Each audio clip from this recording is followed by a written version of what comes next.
Hey, what's going on, guys? How you doing tonight? We are going to get into the next habit of Stephen Covey's book, Seven Habits to the Highly Effective People. Here, and this one is powerful.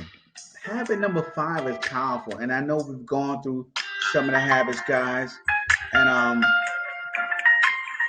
you guys are growing as we go through this book. I know every year that I read this book, I continue to grow, continue to get more and more powerful in my communication with people.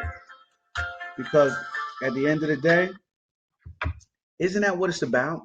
It's about learning how to grow, how to communicate better, to be more influential with people in your circle of influence, right? The people that are around you, the people you love, the people you care for. Wouldn't you want to be a master communicator and influencer with your children? If you made mistakes in your life and you don't want them to go down that same path, how impactful would it be that you had the ability to influence their decision making so that they doesn't take the same paths and make the same mistakes that you did? How powerful would that be? And guys, listen, I'm going to get right into the whiteboard as we talk about this session, and we are going to go deep. We're going to go deep into communication because this means a lot to a lot of people. And let's start off with a quote by philosopher Pascal, and he says, "The heart has its reasons, which reason know not of."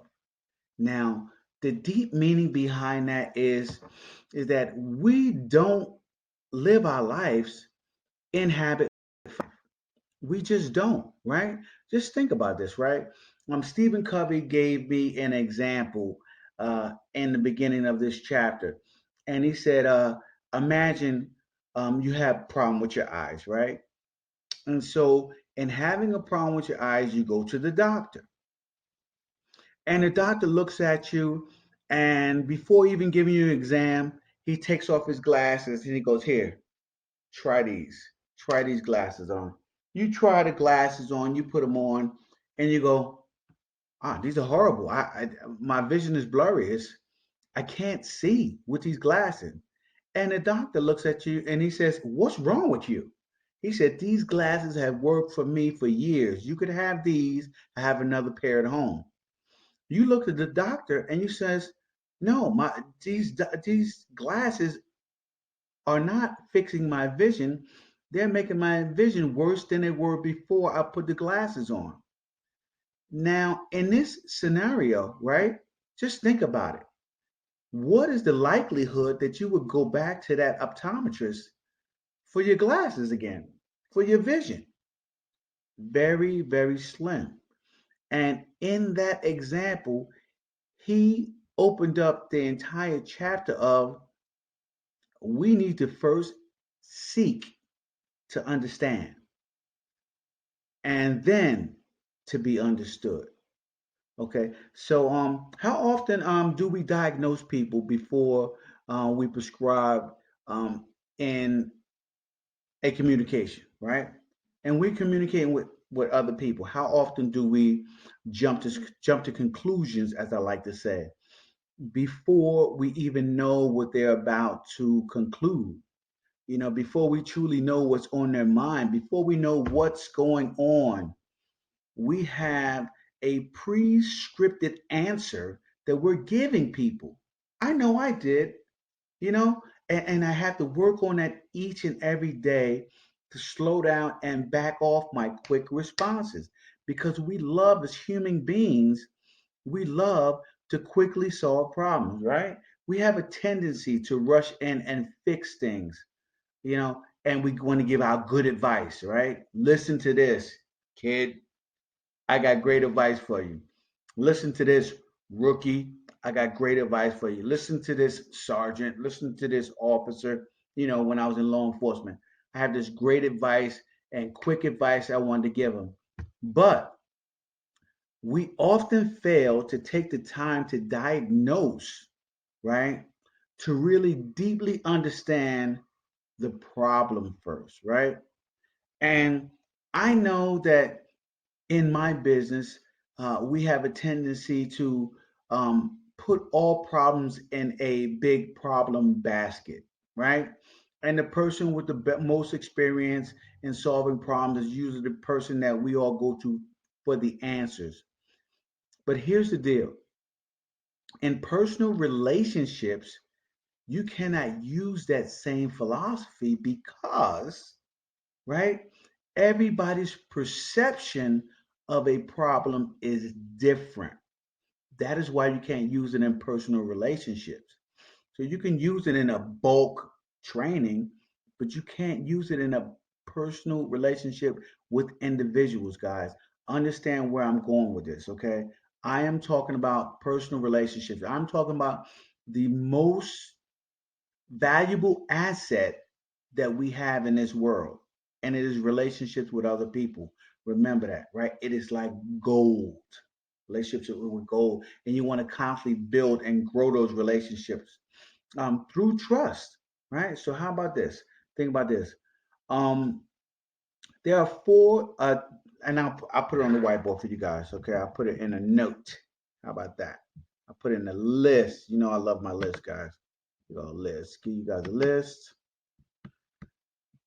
and bring it over here.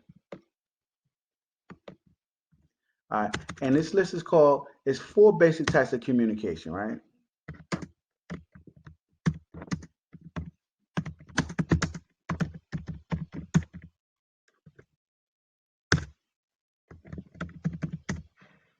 So it's four basic types of communication. The first type of communication is reading. The second type, I guess you guys know where I'm going in this, is writing. Got it right first. The third type of communication is speaking. And the last is listening. Okay.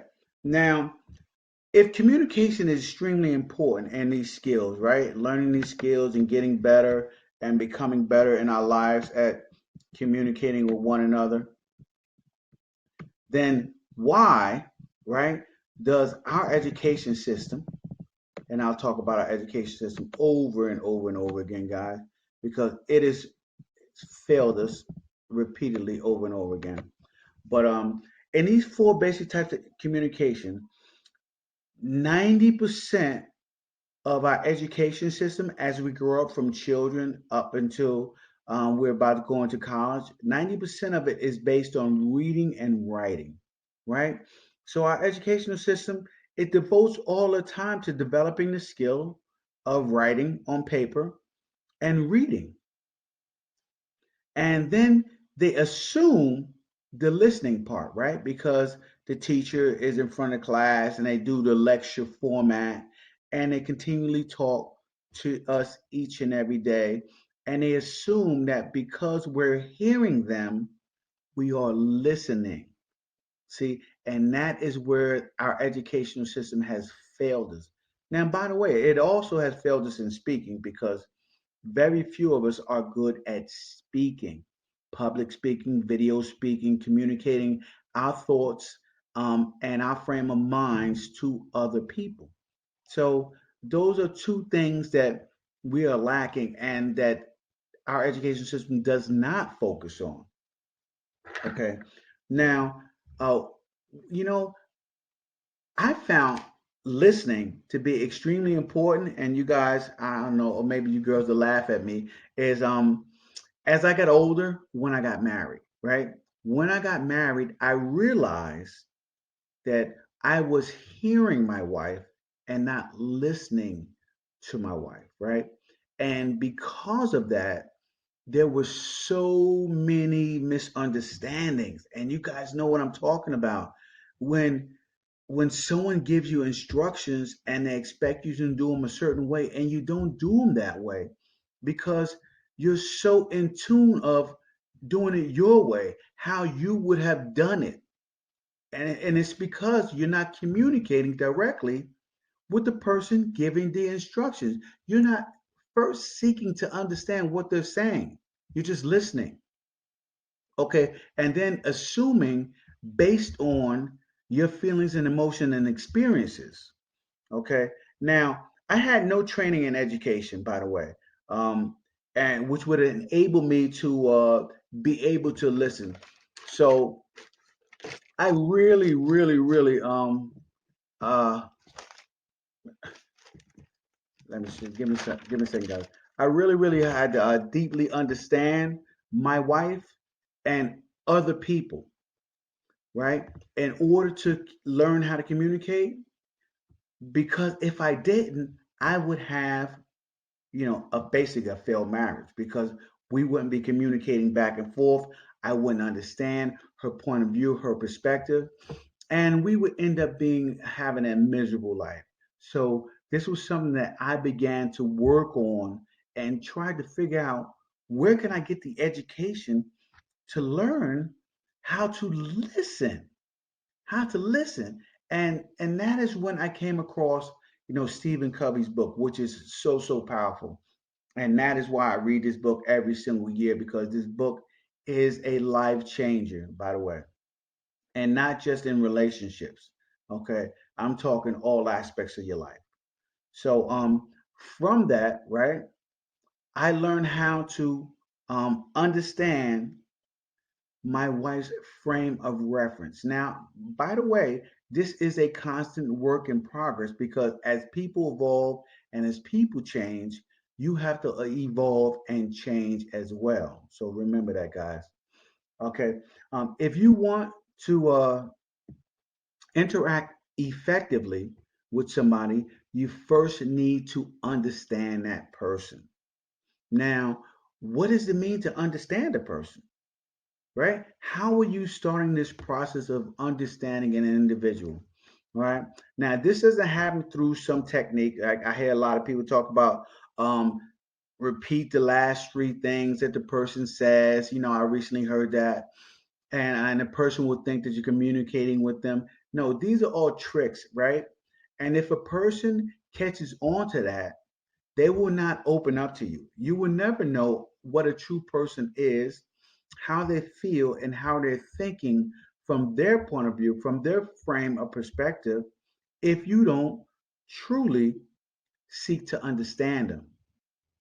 Now, how do you understand people? Somebody told me a long time ago, right? A person, right, does not care what you think until, right, they know that you care. So it takes some caring. Obviously, guys, it takes some caring. And this wasn't in the book, but this is just something I learned over time. If you don't care genuinely from the heart, and it's not words, right? Because words aren't trusted, it's your actions that are trusted, guys. So as we move forward, understand your actions, right? People pick up on the subtle nuances of your actions. So if you're moving shifty and shady, people aren't going to trust you because despite the words that you say that sound good, right? Your actions are showing something totally different. Your actions explain the story, right? People watch the story. They don't watch your lips moving. Understand that, guys. Okay. Now, your character is key. Obviously, you have to develop your character. We talked about that in the other four, right? Habits. We are working on character and building that. And you guys are constantly practicing that each and every day. So here's the deal, guys. Unless someone opens up to you, right? Unless someone opens up to you, you do not understand them. You don't understand their unique station, their feelings, and you won't know how to advise them or counsel them, right? Here it is. If have a problem, if my son has an issue or a problem, right? And I am constantly telling him to listen to me because I've been through what you've been through. I've lived your life. Okay, listen to me.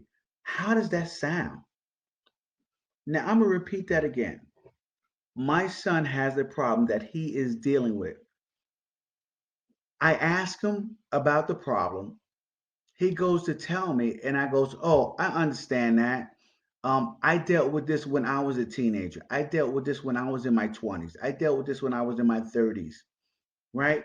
And I'm constantly telling him how I personally dealt with this problem.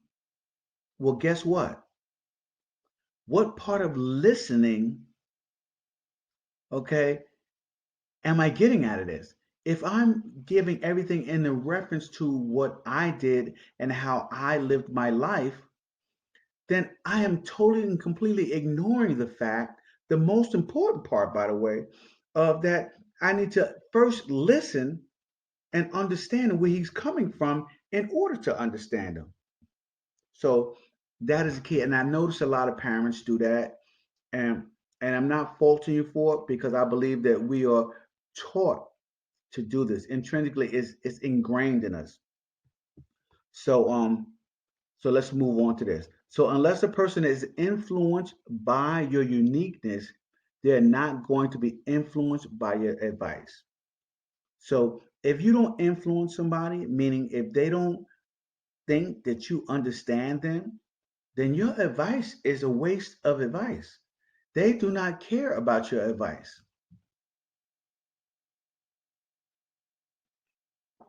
Your advice is a waste of time, guys.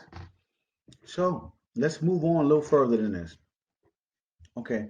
So how can we change this? How can we change this? I'll tell you how we can change it, guys. Through this type of listening right here.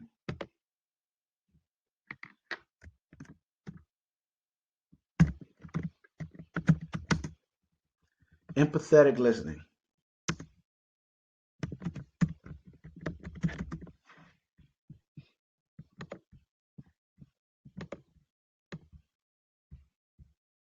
Empathetic listening. And we'll get into this. Okay. I'm going to shrink this here. I'm going to put it right here so you guys understand where we're going with this. And I'm gonna go into talking a little bit about the type of listening that we have. Okay. So first you have to seek to understand, right? And we as people, we are born to typically seek first to be understood. Think about this. When you're having a conversation with somebody, what is on your mind? I want you guys to pause for a minute right now and imagine you're having a conversation with your husband, with your wife, with your son, and they're talking. What are you thinking about? What is the first thing you're thinking about without even knowing what the conversation is? What is the first thing you're thinking about? I tell you what, the first thing I used to think about how I was going to respond to what they were telling me, right? I was already trying to go through that catalog in my mind of answers that I had to the many situations so that I can quickly resolve this problem to go on to my next train of thought, to my next distraction, whatever I was doing. Understand, guys, that is a mistake. That is a fault that we do it all the time. So I'm gonna move forward with this, right? So when we're talking to most people, we do not listen with the intent to understand. We listen with the intent to reply.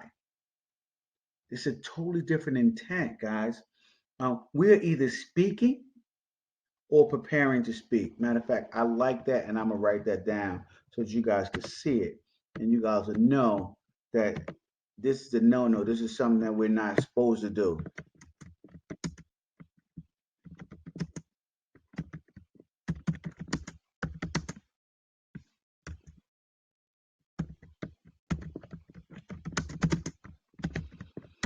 So we're either speaking or preparing to speak.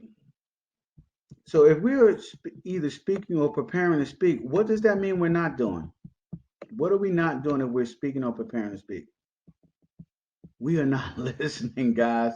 We are not listening.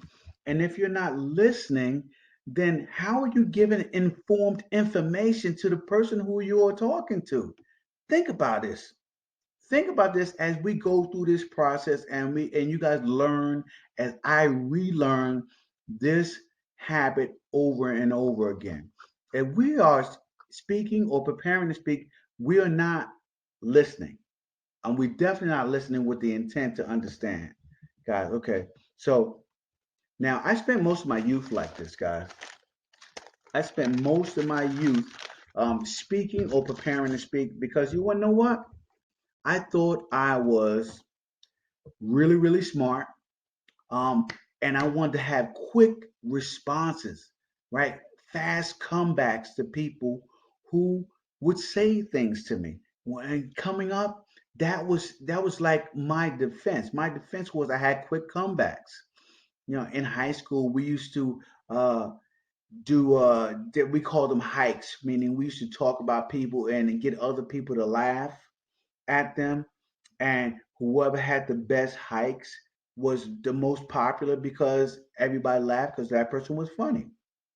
Well, when we what I learned was to have quick comebacks to people who gave out insults to me.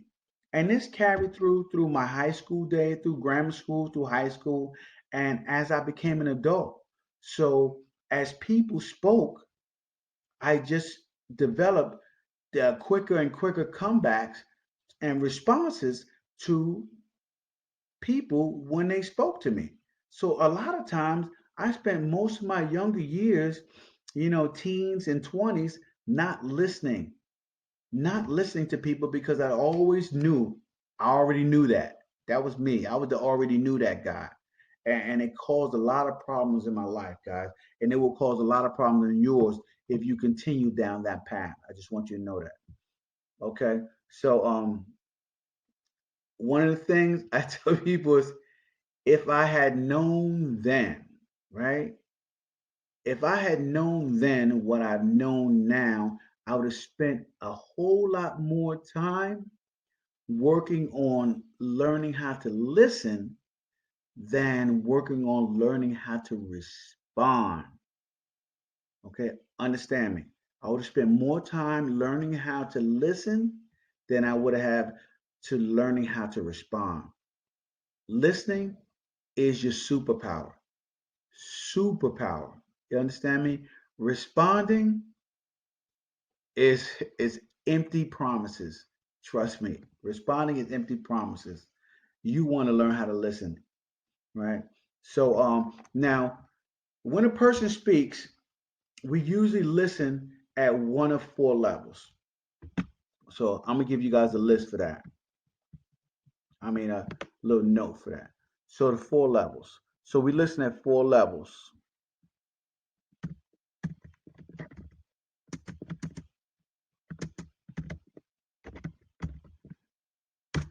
All right. So that first level that we're listening at is ignoring, right?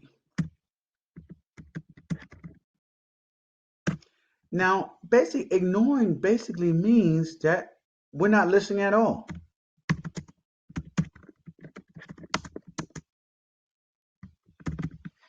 Hmm. Uh, I have a friend who used to tell me, "Oh, my wife is always nagging, so she's talking, talking, talking, and I'm ignoring her." And then he wonders why he has a horrible relationship with his wife. It's because he is living in this level of listening, which is ignoring, which is obviously not good for any form of relationships. Now, the next one is even just as bad, right? And I've been through this one as well. And the next one is pretending. So now you're pretending to listen with preloaded responses. Yeah, uh-huh, and right.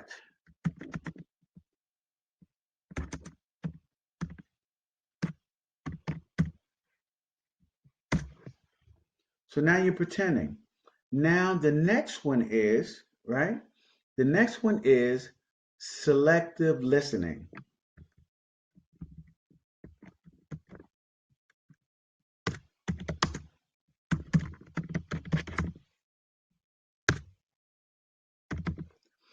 Now, with selective listening, you are hearing only certain parts of the conversation.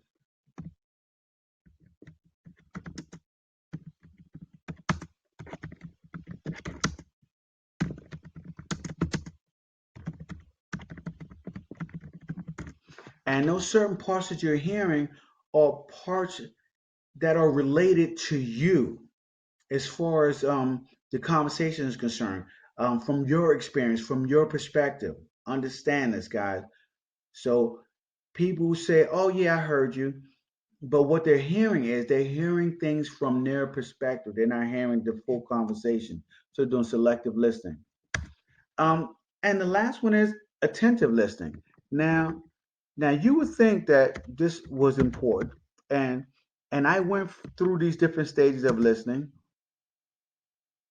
And with attentive listening, what I found was I listened to every single word, and I would do this with my wife, or maybe a professor in college, and I would do attentive listening. I'll be paying attention and focusing my energy on the words that are being said. Right? So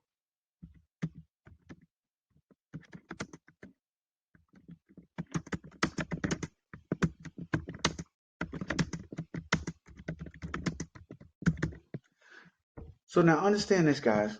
When you are focusing on the words that are being said, where does that leave you when it comes to understanding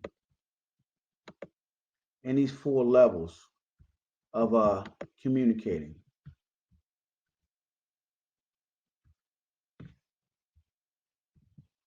When it comes to listening at these levels, leave this over here for you guys, right?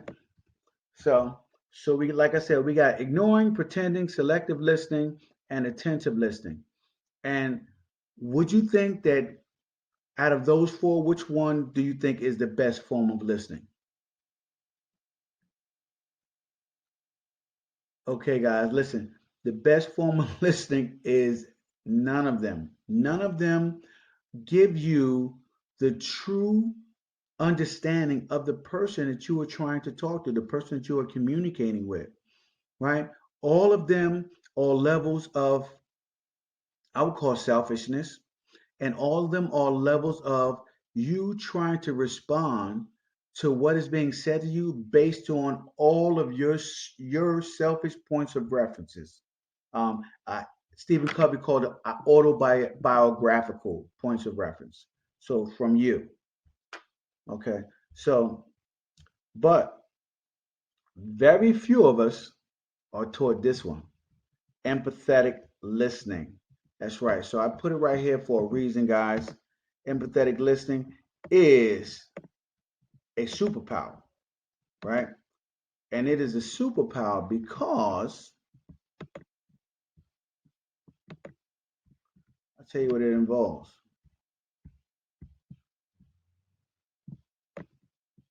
Empathetic listening, it involves, right? Listening with the intent to understand. So I'll put that right here.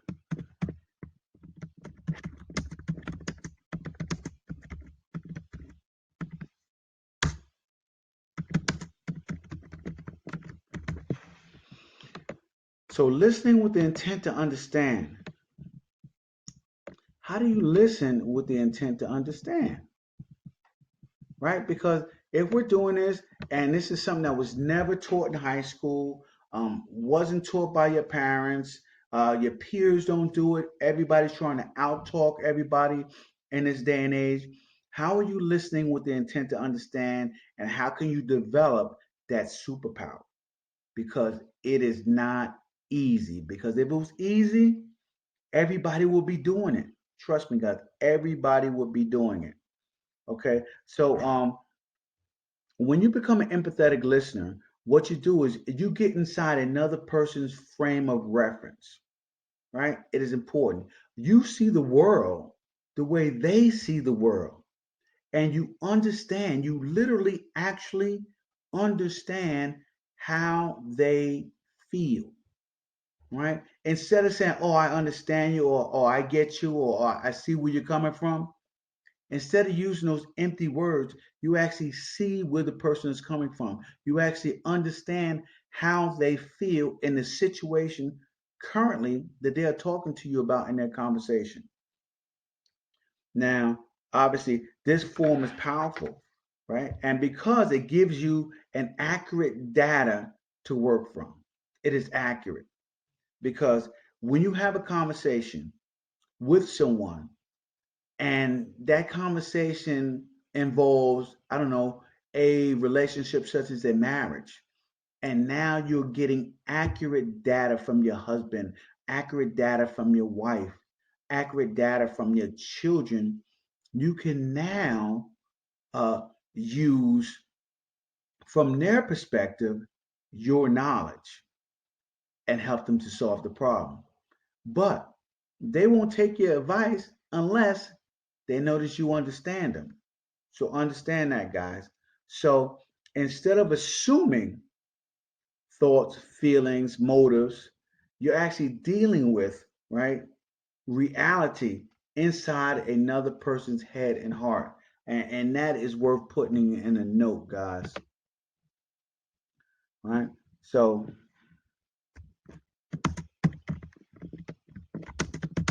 and this all comes from empathetic listening, okay?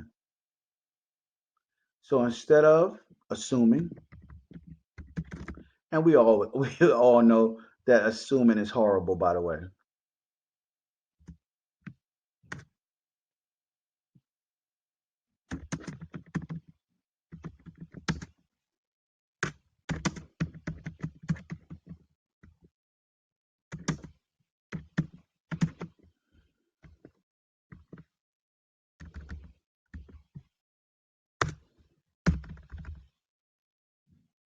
So instead of assuming thoughts and feelings and motives, you're actually dealing with.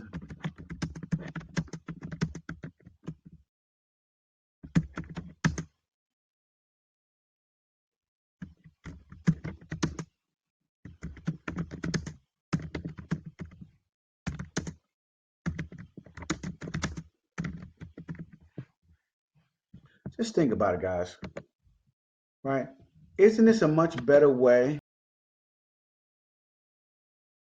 start to have conversations, to communicate with people, to deal with people on a one-on-one basis and have an impact on people's lives? If more people would go through life trying to seek to understand and then be understood, they would get so much further in life with people, right? They would get so much further in life with people. So, as I said before, just think of how powerful it is that you are focused on receiving the deep communication of another person's soul, right? Their soul. When it comes to a relationship such as a marriage, right? How deep is that? That you are seeking to communicate with your wife's soul or your husband's soul to get a true meaning of where they're coming from, their perspective in life, and how they're feeling about whatever situation you guys are currently dealing with. It is so much easier to diagnose the problem when you're both talking the same language. Okay, so understand that. So here's the deal, guys. Satisfy the needs. Satisfied needs do not motivate people, right? So an example of that would be, and I'm gonna just put that in a quote, by the way. Move this over here.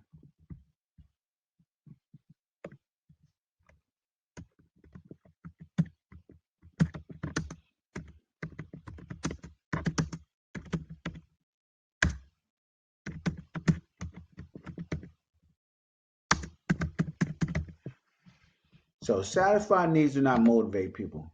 Now, why do I say that? Because a person doesn't move unless they feel a need to move. If a person is already satisfied, here's the deal.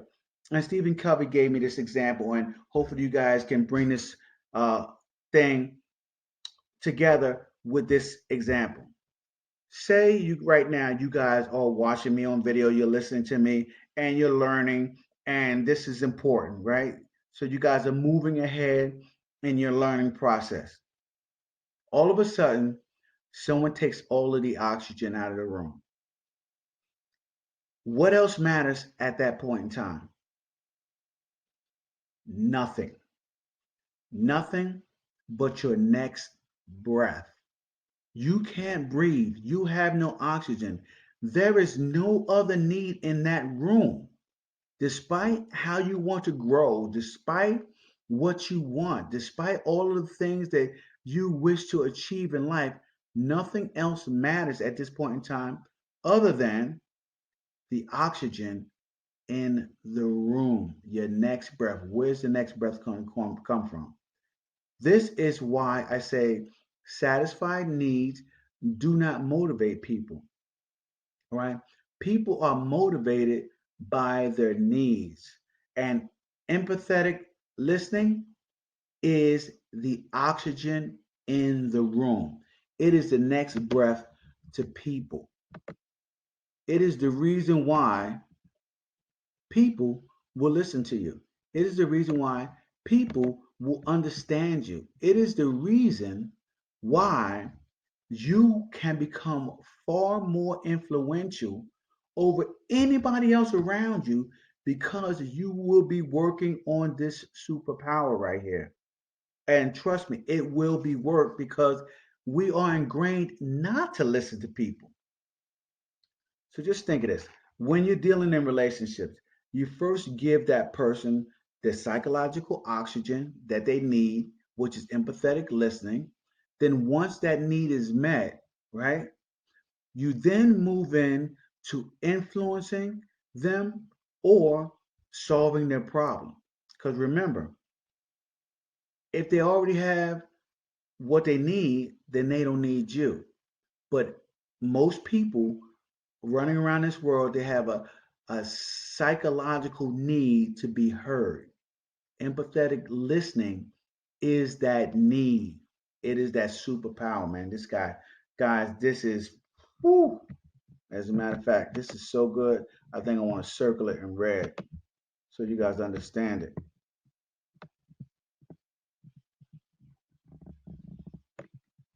Empathetic listening. I need to circle that in red. So, guys, the next thing is obviously this task isn't easy. So, as I'm reading it and relearning it, I do understand that this is not an easy task because it takes a couple of things, guys. It takes you being um, vulnerable, right? Because just think of this: if you are going to have someone to open up to you, you have to first open up to them.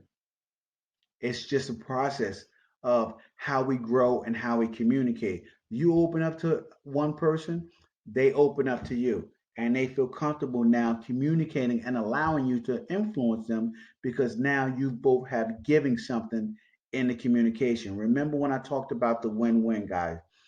Do not forget about the win-win. The win-win is a philosophy in life, not a technique. It's a philosophy in life that you need to live by. All right. The next is so it's much easier, obviously, you know, in conversations for us to jump to conclusions, right? Instead of seeking to understand before and seeking to understand and diagnose before we prescribe is hard. It is hard. We love to diagnose. We love to solve problems. I know me as a husband, I love to jump in there and quickly solve whatever problems my wife has, or in any relationship I had in the past. I always try to be the quick hero, the guy who could solve all the problems. All I did was cause me miscommunication and having to back up and look at things from their perspective and a lot of redos over and over again, guys. So I'm telling you that we have to first seek to understand. It is a powerful move. So, and we're conditioned not to. We're conditioned not to seek to understand because we are taught to quickly jump to conclusions. We're taught to give advice, short answers, and solutions to keep it going so that we can get back to whatever we're doing, right? We don't really want to get deep into someone else's life. We're so superficial and surface based relationships. And I'm telling you, deeply involved relationships are life changing and very, very influential and very, very powerful to get you what you want in life. Okay. So, in order to have influence, you must be influenced. Now, we have four, as Stephen Covey said, four autobiographical responses, four of them. And I want to write those four responses down to you for you.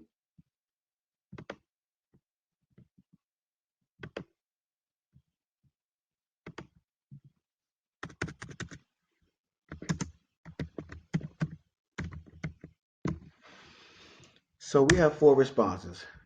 And in those four responses, we have the first one is we evaluate,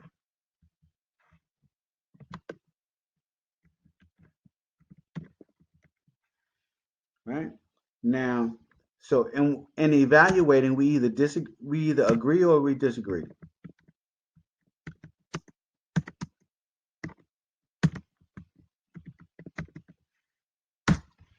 The next one is we probe. Now, when we probe, we ask questions from our frame of reference.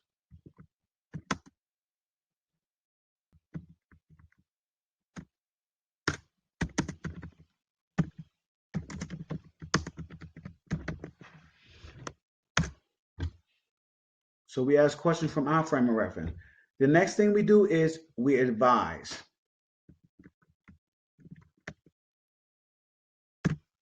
Now, when we advise, we give counsel based on our own experiences.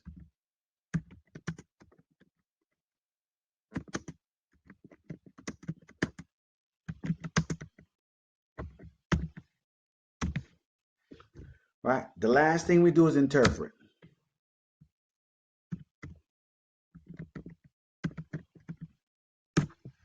That's right. Now we try to figure people out. We explain their motives, behavior, all based on our motives and behaviors.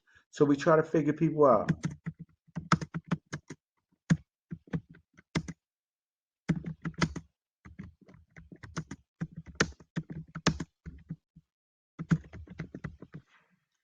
So we try to figure people out based on our motives and behaviors, not who they are and what they're doing. No, we are basing everything based on how. Move this around a little bit, guys. Give me a second.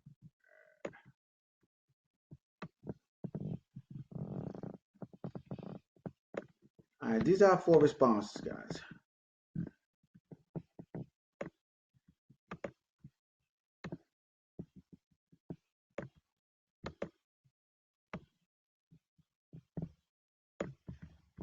Here we go. All right. So, and these responses are deeply ingrained in us. We are taught this from throughout our entire life. We are taught these responses of how to respond to certain situations because we watch other people do them. We watch our parents do them. We watch our teachers do them. We watch everybody around us do them. Now, by the way, these all come naturally to us, and they're deeply just scripted in our life. This is just what they are. These responses are scripted in our lives. Now, in order to be an empathetic listener, right, guys? Obviously, it's going to take some practice. It's going to take some time, right? But it's a skill. It is a skill that if you develop it, it's going to take some time.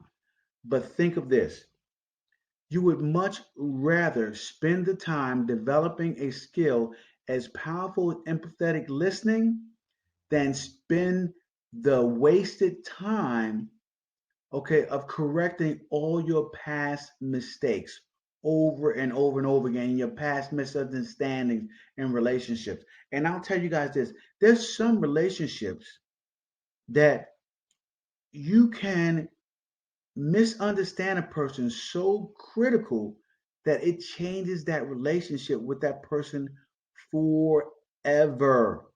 Forever, guys. So understand that. It's so much better to take the time to learn how to be an empathetic listener. So, lastly, before we wrap this up, guys, knowing how to understand is the other part of that equation. So, I told you guys seek the first to be understood, and then seek first to understand, and then to be understood. Now, in order to be understood, it takes you to be a powerful communicator, right? In order to be a powerful communicator, you have to obviously be proactive and go through all of the other habits to have the confidence in yourself to open up and become vulnerable. Vulnerable people, when you show your vulnerability, people then relate to you and you can then be understood. Understand that, okay? Now, seeking first to understand requires obviously consideration, and then seeking to be understood requires courage. So I'll write that down for you guys so you guys can see it in a note, right?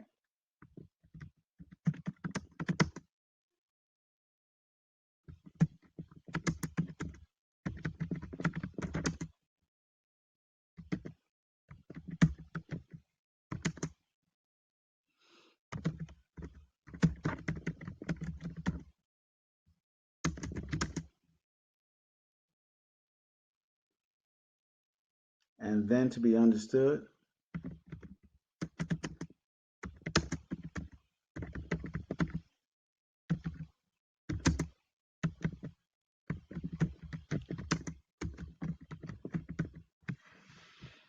requires courage, guys.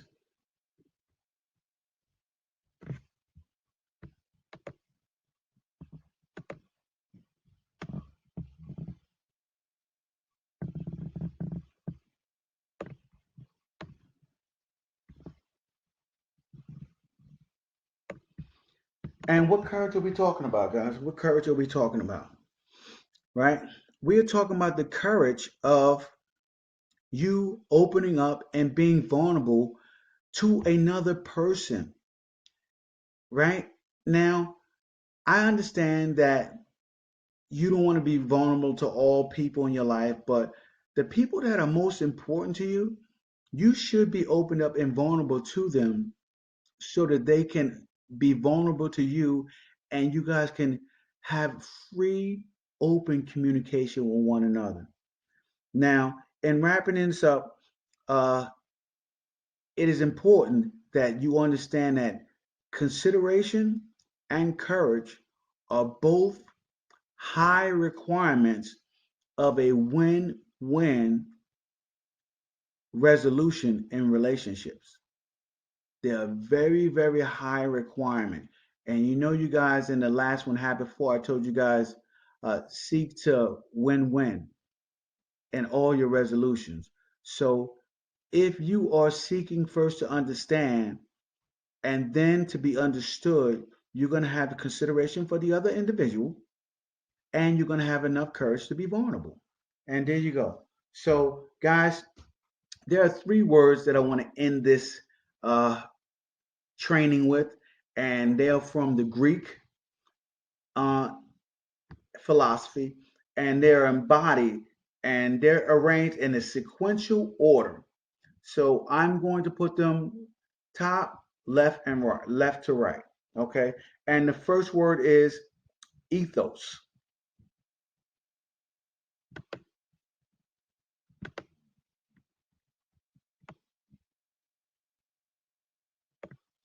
And ethos means your credibility,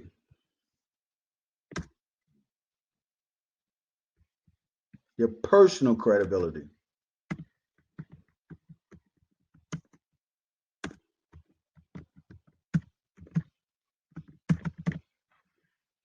So ethos is your personal credibility. How important is your personal credibility?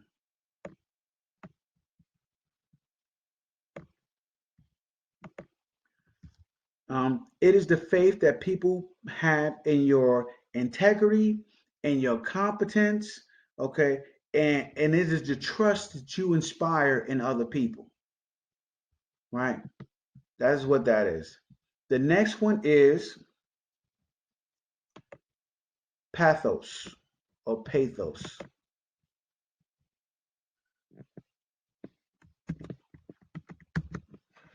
All right. I don't speak Greek, so forgive me, guys, if I'm butchering this a little bit.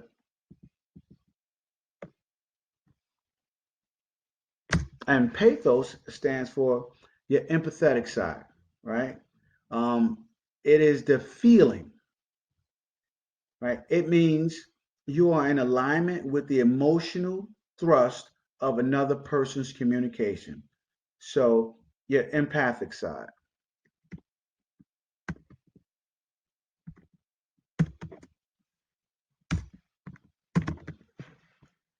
And that is important, guys. Obviously, we talked about this all day today. And the last one is logos.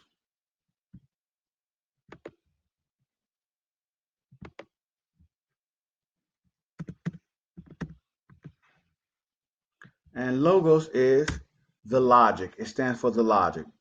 The reason of the communication.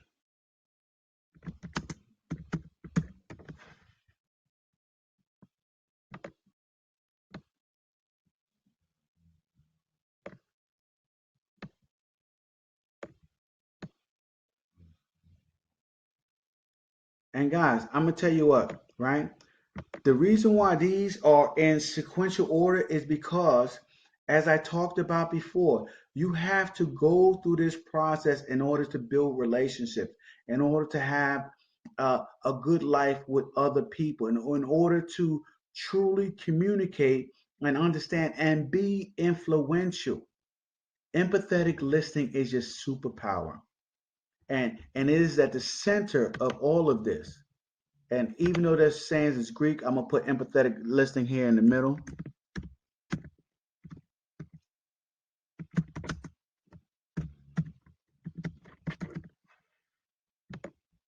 because it is truly the reason why it doesn't want to go there in the middle. Don't worry about it, guys. And empathetic listening, it is the reason why a lot of us have conversations with people, and when we are done with that conversation, and we ask the people, well, why did you do what I said? And and it's not that the person didn't hear you, it's that they don't have enough trust in you, enough belief in you to go through with what you said. They don't have trust in your competency because they don't feel that you truly listened to them and understood what they were talking about before giving them an answer, a solution to their problems. Remember, guys, and understand this fully over and over again for the rest of your life. If you are going to give someone an answer to a problem, first give a full listen to what they're talking about, number one. And number two, give them an answer based on them, not on your experience. Learn how to be an empathetic listener. Take your time, do some studying, right? And and learn how to open up and be vulnerable to people. I mean, I guess this is the best way I can tell you guys that um, it's it is a a skill that should always be in progress. Some of you guys should always be working on. So hopefully you guys got some value out of this lesson today. I know me, I've gotten some value. I still need to do some reading and some studying on being empathetic and listening because there are far too many. communications that I have listened to with other people that have not been an empathetic listener, and I want to make it a common practice in my life, and I think you should make it a common practice in yours. Now, Stephen Covey asked you to do a couple of exercises, and I want to ask that of you as well. And the first one was he wants you to select a relationship in which you sense the emotional bank account is in red, right? If you have a relationship with somebody and you are, when your emotional bank account is in red, it's just that it is full of distrust, right? And in that, try to understand and write down the situation from the other person's point of view. That is a powerful exercise, right? So you're writing down in another person's point of view. The next thing is he wants you to share the concept of empathy with someone close to me. All right. Tell him or her that you want to work with them, work on them, and really listen and ask them their feedback in a week. Okay. And that's the second exercise. The third one is the next time you have an opportunity to watch people communicate, cover your ears for a few minutes and just watch what emotions are being communicated and that may not come across in words alone. And that is a strong exercise to watch somebody's body language but not hear their words and see how they're communicating. So hopefully, guys, like I said before, this has been valuable to you guys. And if it has, make sure you continue to subscribe, and I'm going to continue to learn and grow as you watch me in my journey to become a millionaire. All right, guys. All right, and hopefully you guys are tagging along, and you can time collapse and just learn quickly. You know, a lot of information is in books. A lot of people do not read enough, and I'm going to be doing some synopsis of as many books as possible, guys. So continue to check me out, and I'll talk to you later. Have a great night.